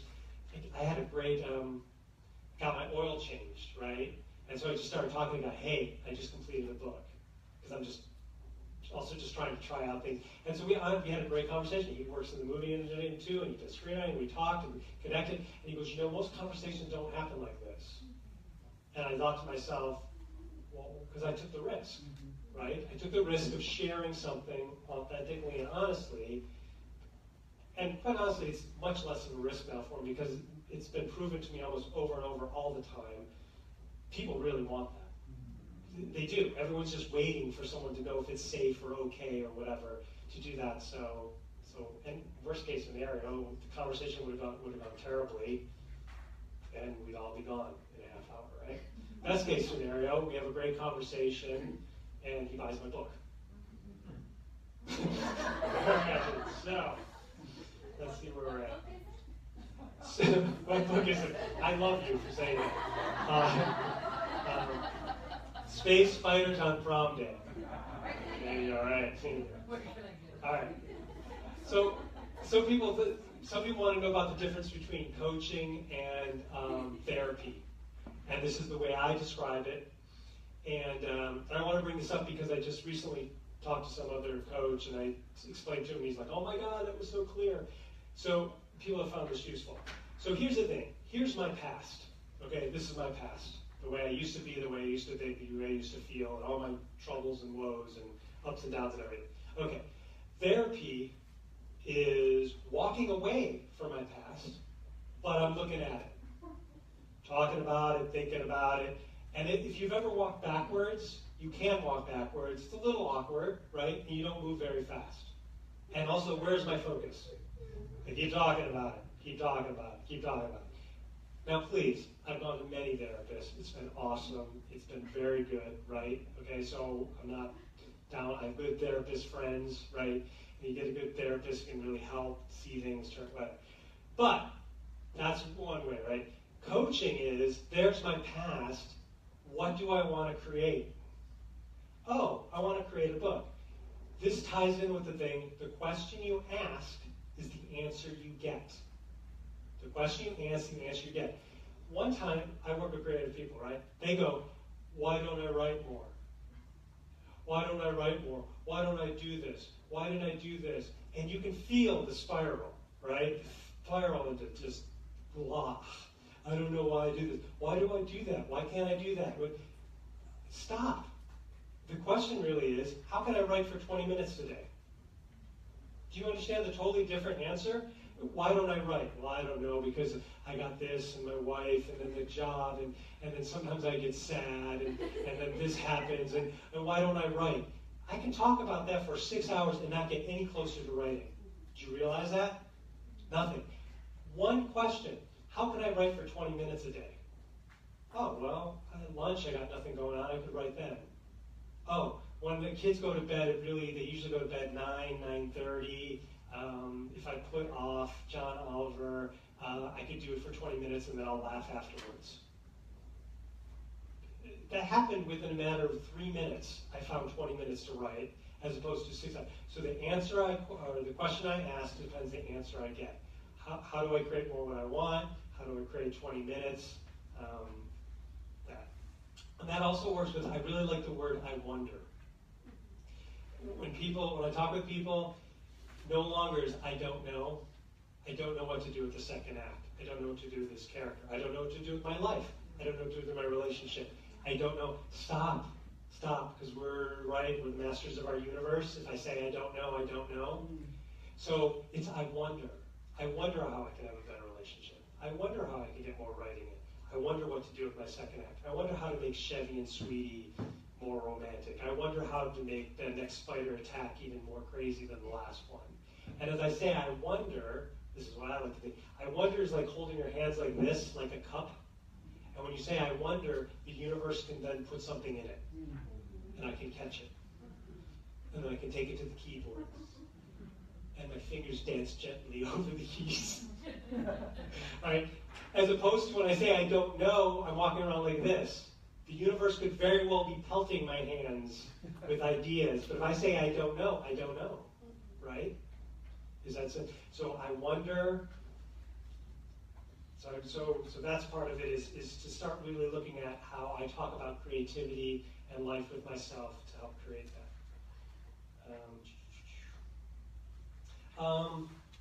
Any more questions at this moment? Don't bookend. Thank you. So the Monday morning conversation. Bob, I did some writing this weekend. Really, really fun. But it was only for 20 minutes. Bob, I had a really great conversation with my wife, but we don't usually talk that well together. We haven't had a conversation like that in months. Stop that, right? Stop, right? So the thing is, oh yeah, I finished that first chapter. I feel really great, but books usually have like 50 chapters, and that's going to take I don't know, and then I don't know about finding a publisher, and I don't. That's bookending. Don't tie in the negative with the positive. Just sit with that. I wrote this weekend and I enjoyed it. I wrote this weekend, I enjoyed it. We'll make this bigger. And then it gets bigger and bigger. Because what happens is, as this gets smaller, this gets bigger, and then this will automatically pull me into that activity.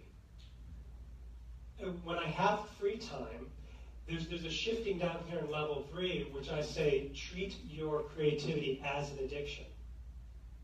Treat your creativity as an addiction. So what does that mean? People in a bank, they got 5 minutes. What are they doing? 5 minutes of Candy Crush, right? Oh, I got to pick up the kids from school. I got 10 minutes. 10 minutes Facebook, right? 10 minutes TMZ. 10 minutes checking out my sports team.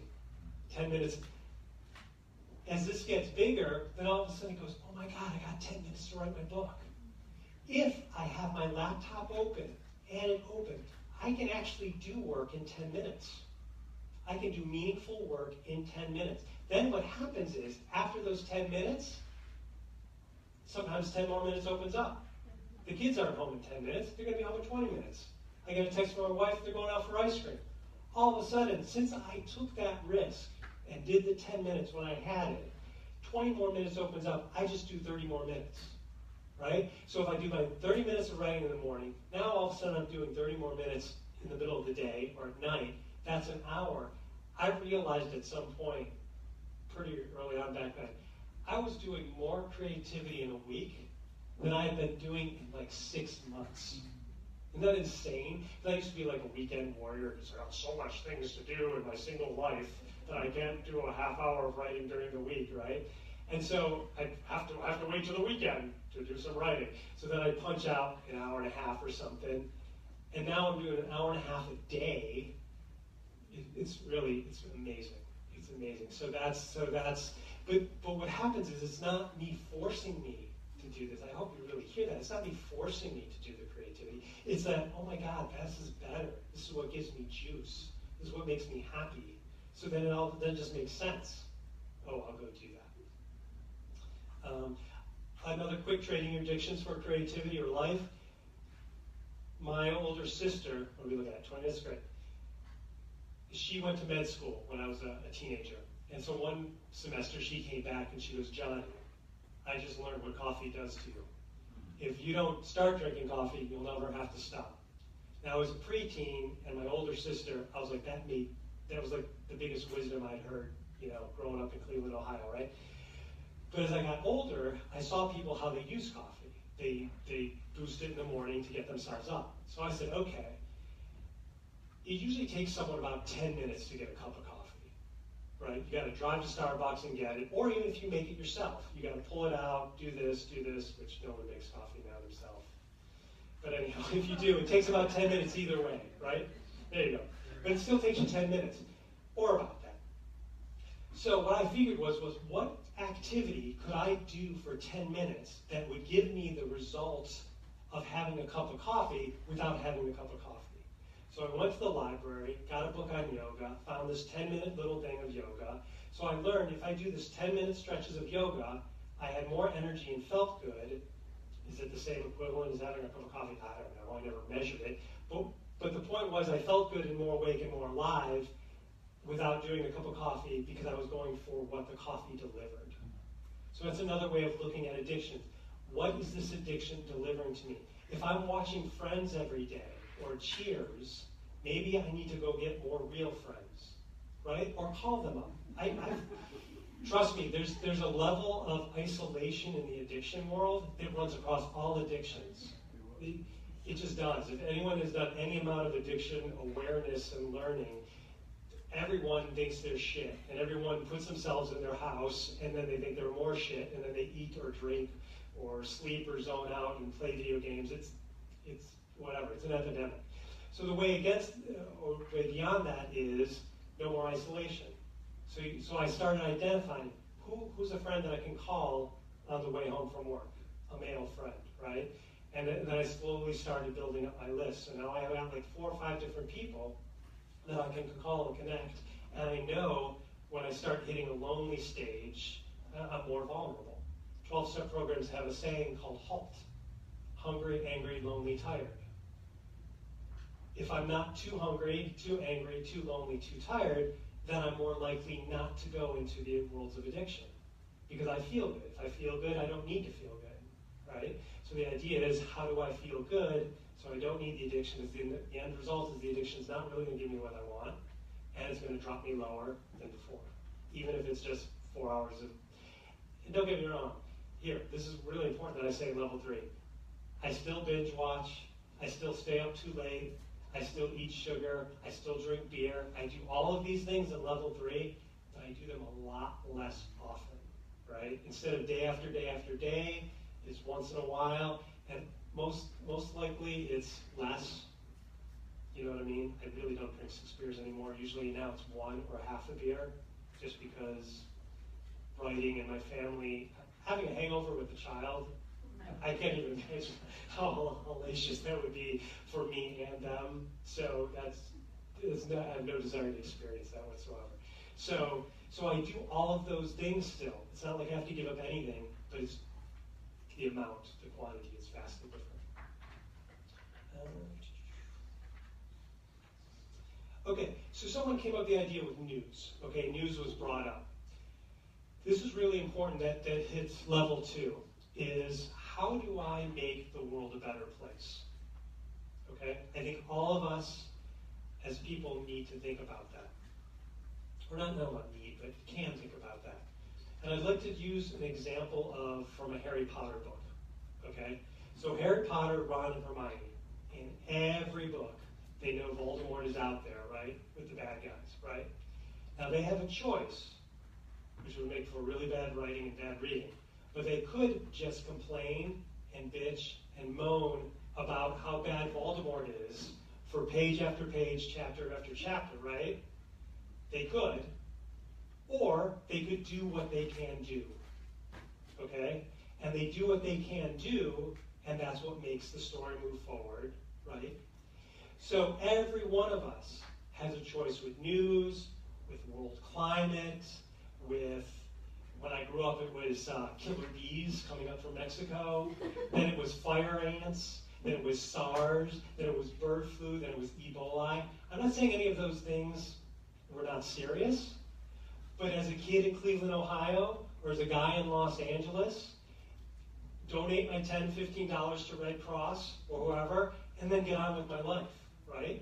Because of me freaking out about anything is not helping me write my book.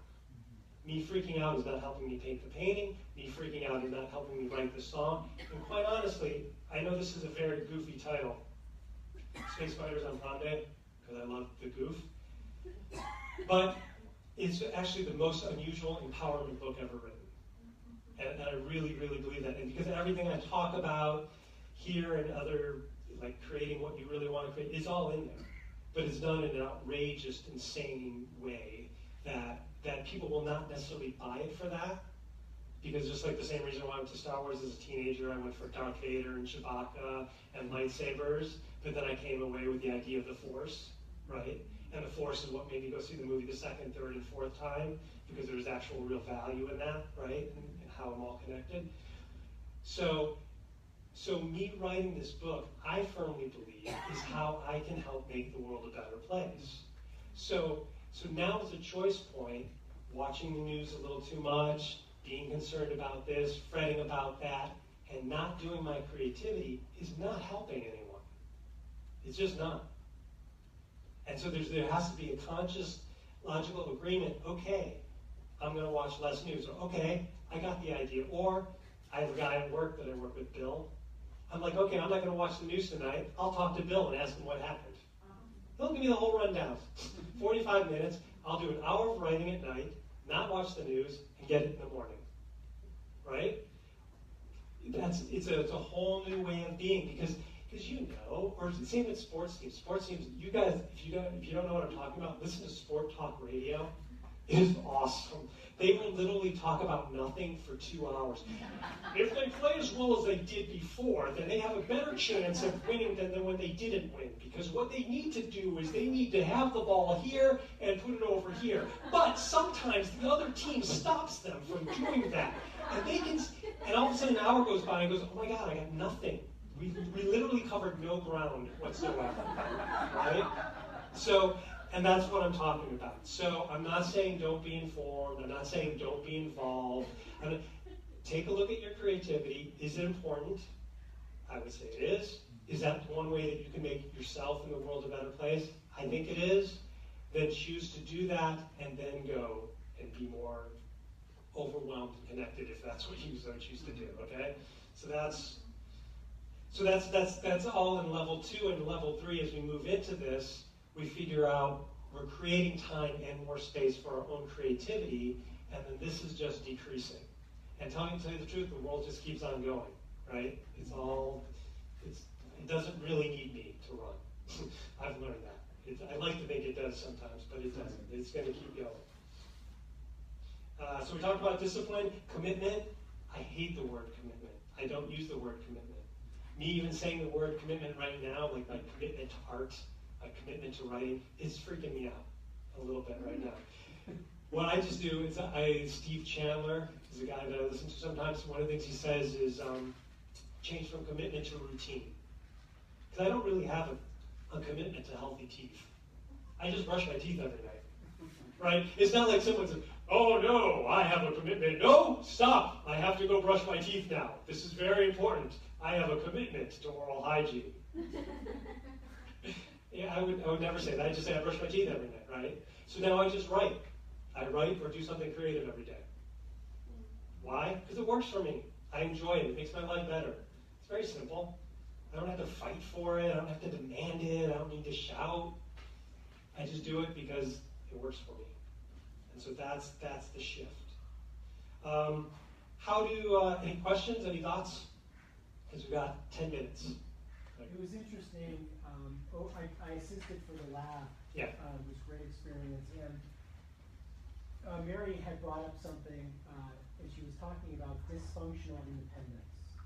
And as I was hearing that, and you're talking about addictions, it really kind of came together as when we find ourselves in a dysfunctional place, which I would consider addictions to be that, and how it can really isolate us from getting to what's really important to us. And so when you're bringing that forward, it really hit home with me about, really sharing, creativity. Right. Regardless of what we may think of it, or what I may think of it or not, it's an opportunity to get out from that place of isolation. Right. So that was really, it really kind of served me when you brought that forward, because I've been in a place in the past where I've been in this, where I felt my creativity was so small. Right. And now for the first time, it's starting to, it's starting to get slowly a lot bigger. And part of it is because I've chosen to not be in that dysfunctional independence place and say, I'm going to share that I'm starting a book. I'm sharing that I got my first professional speaking engagement. Nice. Right. Even though in the place I have to be in a place of myself to write it or create it, which is a beautiful place, but it's a different space when you're creating and you're by yourself versus in a place of addiction and by yourself. It's a whole different level of being, and it's like you said, this level of vibration starts to get higher and higher. So I just, right now I just really want to say thank you, because I'm getting a tremendous amount of identifying the two places Cool. where I've been, and I'm moving slowly to, I'd like to say actually, I feel like I'm moving into the level 2 area. Which Yeah, is, sure. Yeah, so it's a great way of looking at it. Thank you. Cool. All right, let's see what else we got.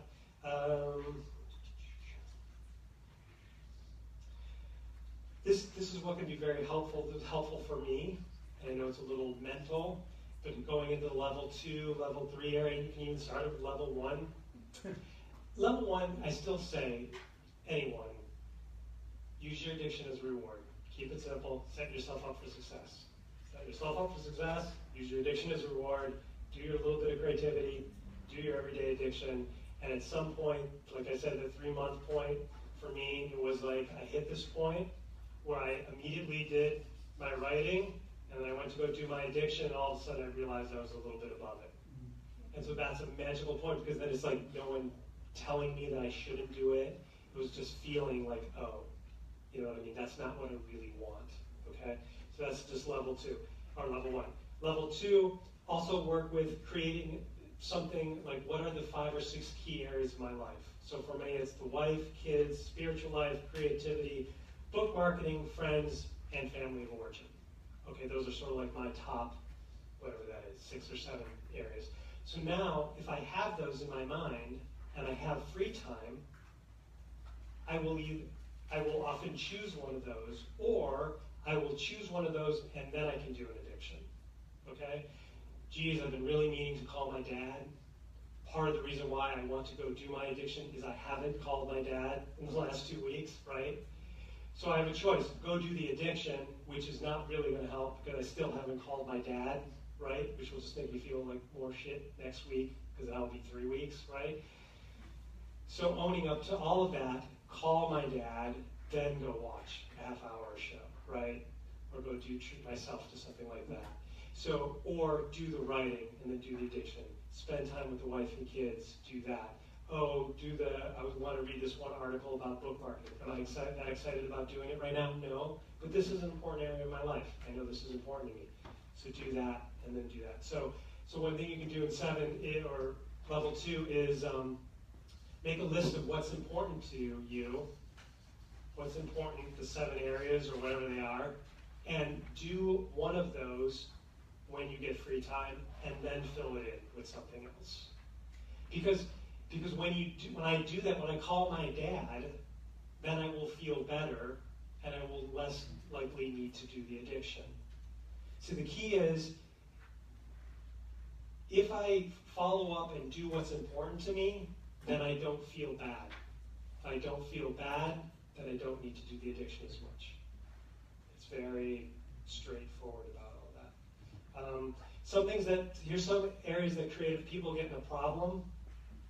Trying to make the first draft the perfect draft. That's a great way of stopping from being creative.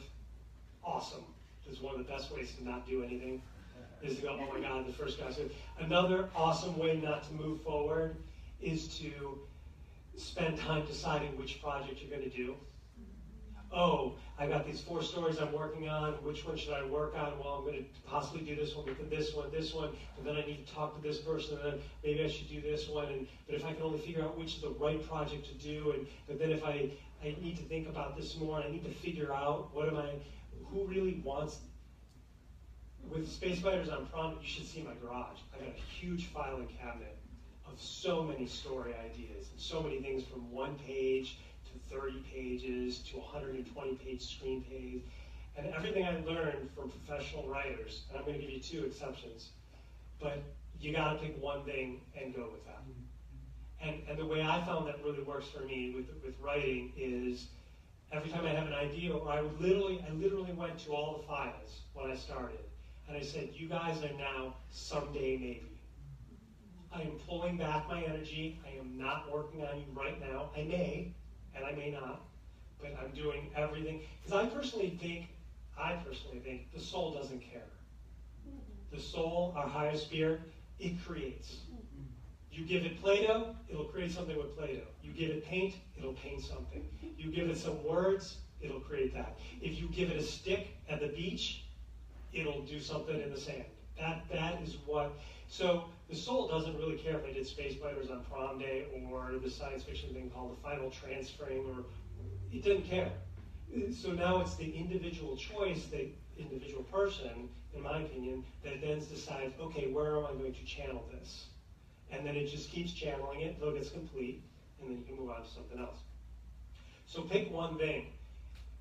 2 people that I've heard talk differently, Evan Doherty, the screenwriter of Snow White and the Huntsman, he gets paid to write screenplays, of other movies, and he would say he loves it, he's totally involved in it, but any moment he knows he can be pulled off the project, because that's what happens in Hollywood oftentimes, right? Screenwriter doesn't necessarily take it all the way to completion, they bring in someone else.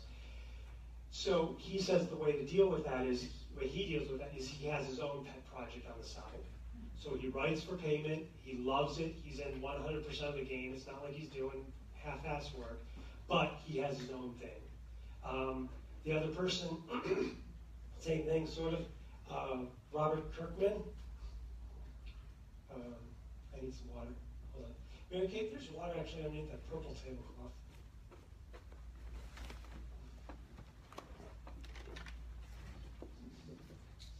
Thanks.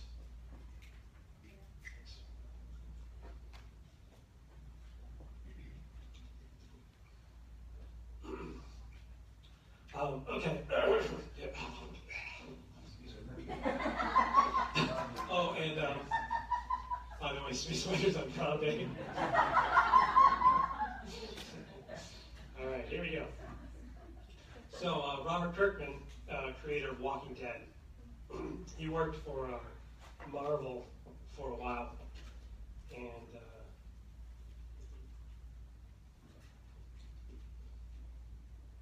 I think we're kind of done. So he worked for Marvel, and he kept writing Walking Dead on the side, because that was his love of life. All right, so 5 minutes to 3. So let me end off here, because this is really good.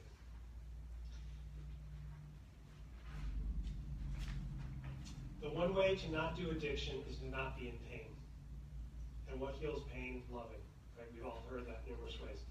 There's this therapist coach that I work with, and he taught me this, and I'd like to share this with you all now, because when I do, it seems to be pretty profound.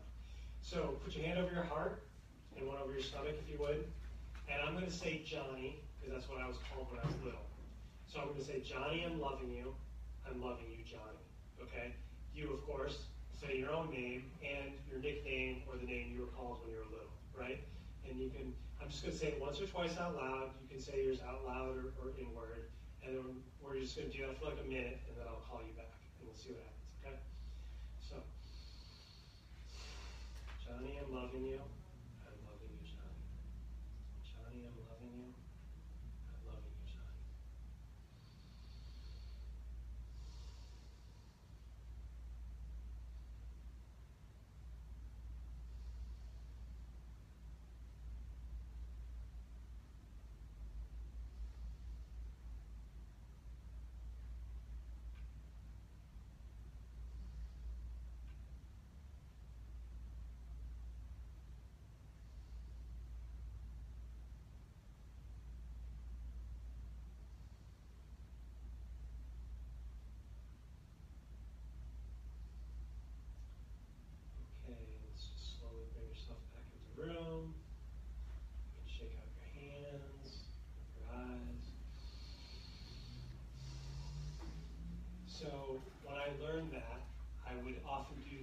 for 1 or 2 minutes going to bed at night. That was awesome. It's also a great way to wake up. And some of the coaching clients I worked with was a construction worker, and he said he would sneak into the porta potty when things got crazy and do that for a minute or two, and that totally rebalanced him and everything like that. So that I found very, very useful.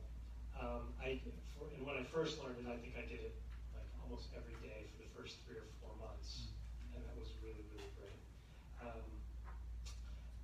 The last thing with level 3, and because what I found is, so I'm working with a writer. They want to write. They want to write. They want to write. They want to write. They start creating some time. They start doing a little bit less of this. They just start doing this more. They're sharing with their friends. They're having conversations. They're writing more. They're enjoying it now, right? We're past the 6-week mark. They're enjoying it. We're past the 3-month mark, which is another big threshold where it's like, oh, I really enjoy this. This is actually better. I'm not going to give up any of the other stuff, but I actually really enjoy this, and now then I can go do the other stuff. Past this mark, then all of a sudden they stop writing. Totally stop. And I'm like, what? And for the first couple of years, this is back, I started in 2005, I was like, I literally did not know what was going on. And then I'd work with another person. Get to this point, stop. Just stop. I was like, but they were enjoying it. It wasn't me telling them anymore. It wasn't their parents telling them they should write. They were telling themselves and enthusiastically sharing about what they're, and what I realized was, so I asked myself this question. I said, okay, so if they do something, they're doing more of something that makes them happy, okay? And they are happier. And then they stop. Why would they stop doing something that makes them happy? Afraid of what? Afraid of being happy. They're afraid of being happy, or they don't think it's right to be happy, or it's not okay to be happy, or something bad's going to happen when you're happy, or it's not okay to be happier than my parents, or it's not okay to be happier than my coworkers, or it's not okay to be happier than my children, or my spouse, or something, right? So the big question that I have people asking now, before we get to this point, oh yeah, I forgot to press record on the camera. Curses! It does help to push record if you're going to actually record it. Well, Facebook Live, so hopefully that works. But if not, we have it all inside here and inside here. And when we wake up in the morning, we can just tap our little heart and say, oh, that was good. That was good. All right, so hard to sell that. So I have people start asking early on, is it okay to be happy? And honestly ask myself, is it okay to be happy? Is it okay to have fun? Is it okay? Because if it's not, if it's not, most likely the person's going to stop, right? It's better to ask this question early, and then if you get like a no, or not always, or only to a certain limit, if you work that out in this level, then by the time you get here, you don't have to stop. You just keep going, because this is a new way of life, right? So anyhow, is it okay to be happy is a really good question. And that's it. So 2 things. I have a feedback form that I would love for you to fill out. Just a couple little questions. What life, what da-da-da-da-da. I would also like to introduce Helen Bradley very quickly. She does everything I do, but in the world of painting. So if you're interested in that, and she's got a great little studio, and we're actually going to do, this is a 2-hour workshop, we're actually going to do a full day workshop. And the workshop, that will actually be more of a workshop. We'll actually have to stop 5-10 minutes, answer something, think about it, create this, and it'll be a full day experience. And so that'll be in October. So if you want to start thinking about that. Thank you. Saturday, October 21st. So that's an idea. So, and then the next thing is, if you enjoyed this, was the value of this, would you place the value of this more than $6? Do you think it was worth more than $6? $7. Okay. That's exactly what I'm looking for. Because the Kindle version of Space Fighters on Prom Day is $6.99. It's actually $5.99. Oh my gosh, you got an extra $1. What are you going to do with that? So, if you would consider buying a copy, and if you would, read the first chapter. I'm not going to ask you to read the whole book, because what happens is if you read the first chapter, my understanding is you'll want to read the whole book, right? What is it about? Oh, well, here's the 1-minute pitch. 3 days before prom, 16-foot space spiders come down. All craziness breaks loose. Chevy and Sweetie and their high school classmates have to help save the world. But more importantly, can they save prom? And so it's a ridiculous apocalyptic tale about love and romance and saving